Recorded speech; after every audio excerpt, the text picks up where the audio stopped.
The house is built in this absolutely magical waterfall bay, which the first time I visited, it was in the summer. It was the first time I met Michael, and it was a beautiful day. And interestingly, another couple were staying there, and the woman amazingly had just caught a shark. She was out in the dinghy, and she caught a shark in the morning. And when I got there, the guy was cooking the shark in the kitchen, so it seemed fairly exotic. It was quite a long, slow process because Michael was working furiously on movies all over the world, and he's based in London with his company. And I would get phone calls from 1 o'clock in the morning from Middle America, where he'd be working on a movie with Mickey Rourke or somebody, and he'd have seen a piece of furniture or a huge lampshade or something that he thought was exciting. He'd want to talk about it, and I'd be asleep and say, "Michael, it's 1 o'clock in the morning, leave me alone." It's a tricky piece of land geotechnically, so the house is quite carefully engineered to fit in amongst the trees and to take advantage of the contours.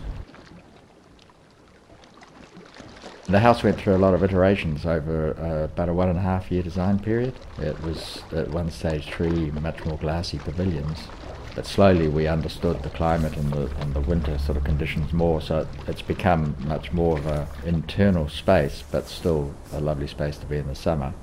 And it is complemented wonderfully by the use of all the different types of timber throughout the house, and also by Michael's collection of really good objets, from furniture through to cutting boards and pieces of wood and wooden spoons and all sorts of things. The house is jam-packed full of interesting stuff, which makes it a really pleasant place to spend time.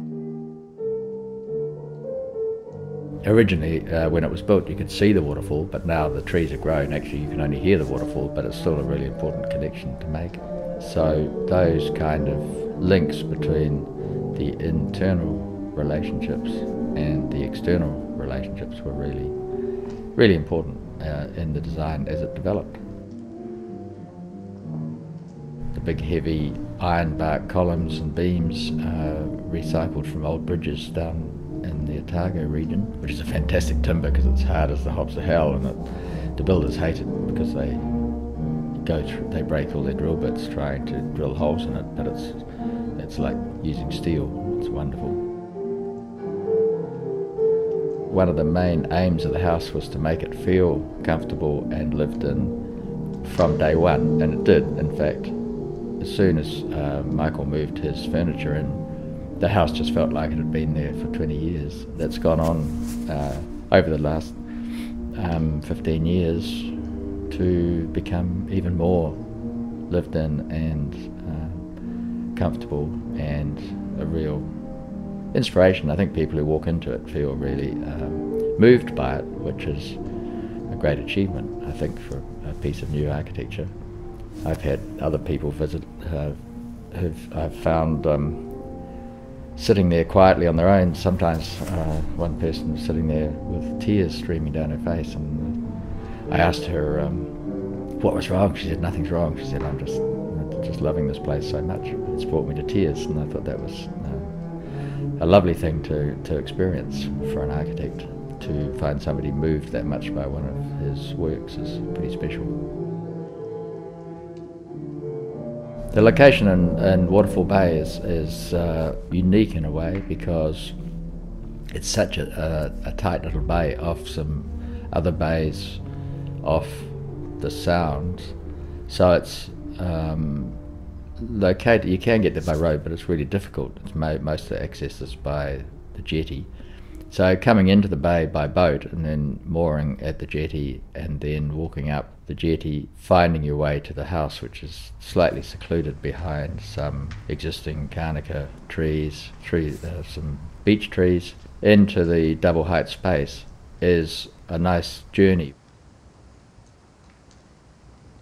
And then when you pass from the living space across the glazed bridge towards Michael's bedroom, you pass through a bridge which is ramping and is also cranked with glass on both sides. So once again, you're very aware of the fall of the land from above you, underneath, and then down to the water. which has also grown very heavily. The planting has enveloped the bridge beautifully. So it's a really experiential house, and it has a lot of poetic moments which make the house itself, I think, do what we always try to do, which is add to the qualities of the landscape in which the house is located, and also provide a lot of unique moments which enhance the experience of being there, whether you're living there permanently or whether you're visiting and, you know, for short term. The great thing about the location is that in the summer it's a beautiful hotspot, and it can be intensely hot and almost stifling in the summer, and in the winter it can be wild and stormy, and there's a degree of isolation about it which the house in some ways compensates for by being so comfortable and comforting in the way that it encloses you when you're inside it. So I think that to be there in a wild storm with incredible winds and rain, or there are other times when it's beautifully melancholic and you get the lovely grey clouds just wafting quite low above the house, and it's all soft and silvery and still. So there's just a huge range during the year of environmental conditions, and the house lets one enjoy these either by being outside and amongst it, or inside and withdrawn from it, but still very aware of what's going on. And I think that, you know, that must be phenomenal to be able to spend a year there and enjoy the huge range of experiences that the isolation and the direct connection with the water and the landscape and the skyscapes offers.